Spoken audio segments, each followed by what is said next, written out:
அபிஷேக் இயக்கத்துல சசிகுமார், சிம்ரன், யோகி பாபு மற்றும் பலர் நடிச்சிருக்கக்கூடிய படம் தான் இந்த டூரிஸ்ட் ஃபேமிலி. இந்த படத்துடைய கதையே ராமேஸ்வரம் கடற்கரையில தான் ஆரம்பிக்குது.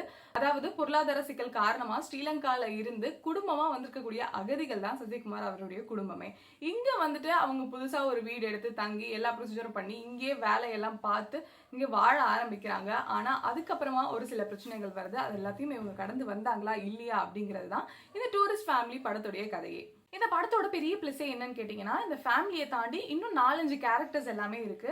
அந்த கேரக்டர்ஸ் எல்லாத்துக்குமே ஒரு நல்ல டெப்த்தும் பேக் ஸ்டோரியும் வச்சிருக்காங்க. அண்ட் அதுல நடிச்சிருக்கவங்களும் ரொம்ப அழகா அதை கேரி அவுட் பண்ணியிருக்காங்க. இதை தாண்டி இன்னொரு முக்கியமான விஷயம் என்னன்னு கேட்டீங்கன்னா, இந்த படத்துல எதுவும் பெருசா ரிப்பிட்டேட்டிவா இல்ல. ரிப்பிட்டேட்டிவ்னா நான் எப்படி சொல்லனா, இப்ப நிறைய படங்கள்லாம் வந்துச்சு, அந்த படத்துக்குன்னு டைலாக் இல்ல, அந்த படத்துக்குன்னு பாட்டு இல்ல, அந்த படத்துக்குன்னு சீன்ஸ் இல்ல, எல்லாமே பழைய படத்துல தான் திருடி வச்சிருந்தாங்க. ஸோ அந்த மாதிரி இந்த படத்துல எதுவுமே கிடையாது. எல்லாமே நமக்கு பார்க்கும்போது ரொம்ப புதுசாக தான் ஃபீல் ஆச்சு.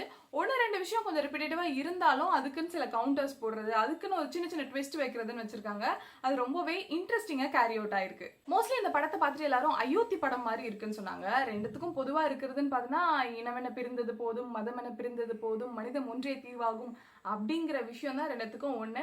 அதை தாண்டி அந்த படத்தில் ரொம்ப சீரியஸான கண்டென்ட்டாக இருக்கும். படம் ஃபுல்லாகவே ரொம்ப சீரியஸாக படபடப்பாக மூவ் ஆகும்.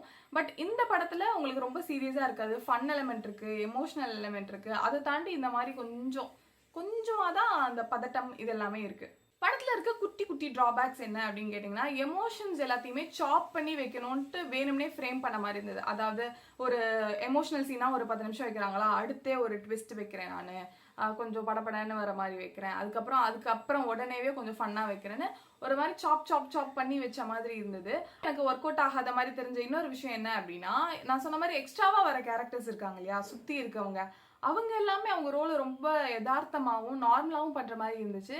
ஆனால் சசிகுமாரும் சிம்ரனும் மட்டும் முக்கியமாக அந்த அவங்களோட பசங்களை தாண்டி இவங்க 2 பேர் பண்ணுற நிறைய விஷயங்கள் கொஞ்சம் ஆர்டிஃபிஷியலாக இருந்த மாதிரி இருந்துச்சு. படத்துல முக்கியமா சைல்டு ஆர்டிஸ்டா வரக்கூடிய, அதாவது கடைக்குட்டியா வரக்கூடிய கைலாஷன் நினைக்கிறேன் அவர் பேரு, அந்த ஆர்டிஸ்ட், அந்த சின்ன பையன் ரொம்ப அழகா நடிச்சிருந்தாங்க. அண்ட் அவர் கொடுக்குற கவுண்டரு, பேசுறது, நாட்டியா பண்ற விஷயங்கள் எல்லாமே ரொம்ப நம்மள சிரிக்க வைக்கும்படியா ரசிக்கும்படியா இருந்துச்சு. ஓகே, படம் கடைசியா எப்படி இருந்துச்சுன்னு கேட்டீங்கன்னா, கண்டிப்பா குடும்பத்தோட போய் என்ஜாய் பண்ணி பார்க்கலாம். எந்த வகையான வல்கர் கண்டென்ட்டோ 18+ இல்ல, அண்ட் ரொம்ப போரிங்காகவும் டிராகிங்காகவும் இல்லாம ரொம்ப என்கேஜிங்கா தான் இருக்கு. ரொம்ப முக்கியமான விஷயம் என்னன்னா, நான் கஷ்டப்பட்டு வந்திருக்கேன், நான் சின்ன வயசுல இருந்து 10 வருஷமா இந்த விஷயங்கள்லாம் பண்ணிட்டு இருக்கேன் அப்படின்னு சில பேர் வந்து சிம்பத்தியா கிரியேட் பண்ணி படத்தை ஓட வைக்காம உண்மையிலேயே எஃபர்ட் போட்டிருக்காங்க. கஷ்டப்பட்டு வந்திருக்காரு அப்படின்ற ஒரே காரணத்துக்காக இந்த படத்தை போய் பார்க்கணுன்ற அவசியமே கிடையாது. ஸ்டோரி லைனாவும் சரி, ஸ்கிரீன் பிளேவாவும் சரி, அதுல நடிச்சிருக்கவங்களும் சரி, எல்லாமே ரொம்ப அழகா இருக்கு. நம்ம தியேட்டர்ல பார்க்கும்போது இதை நம்ம ஃப்ரெண்ட்ஸோடவும் போய் பார்க்கலாம், ஃபேமிலியோடயும் போய் பார்க்கலாம். கண்டிப்பா தியேட்டர்ல நல்லாவே என்ஜாய் பண்ணுவோம். ஸோ அடுத்து ரெட்ரோ படம் போறேன். அந்த படத்தோட ரிவ்யூவை அடுத்து அப்லோட் பண்றேன். இதையே பார்க்கறது பெருசுன்னு வாங்க. வெயிட் இன்னொரு முக்கியமான விஷயம் சொல்ல நினச்சேன். அதாவது இந்த திரைப்படம் இந்த சமயத்தில் ரிலீஸ் ஆனது ரொம்ப நல்லதுன்னு தான் எனக்கு பட்டுச்சு. ஏன்னா நிறைய பேர் நீங்கள் இந்த மதத்தில் இருந்து வந்தீங்க அப்படின்னா இவங்க ரொம்ப கெட்டவங்களாக இருப்பாங்க, இல்லை வந்து இவங்க தீவிரவாதியாக இருப்பாங்கன்ற மாதிரியும், இந்த நாட்டில் இருந்து இந்த ஊரில் இருந்து வந்தால் இவங்க கண்டிப்பாக மோசமானவங்களாகவும் தீவிரவாதியாகவும் இருப்பாங்க அப்படின்ற விஷயங்களை நமக்குள்ளே பதிய வச்சு நமக்குள்ள பிரிவினையை உண்டு பண்ணுறதுக்கு நிறைய வேலைகள் பார்த்துக்கிட்டே தான் இருக்காங்க.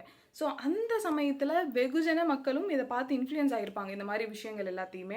ஸோ அது எல்லாத்தையும் உடைக்கிற மாதிரி இந்த படம் இருந்துச்சு. ஸோ இந்த மதத்தை சார்ந்தவங்களே இப்படி தான் இருப்பாங்கன்ற விஷயங்கள் கிடையாது, அண்ட் இந்த நாட்டில் இருந்து வரவங்க இப்படி தான் இருப்பாங்க அப்படிங்கிற விஷயமும் கிடையாது. ஸோ அந்த விஷயத்தை டெலிவர் பண்ண இந்த படம் ரொம்பவே யூஸ்ஃபுல்லாக இருந்துச்சுன்னு நான் நினைக்கிறேன்.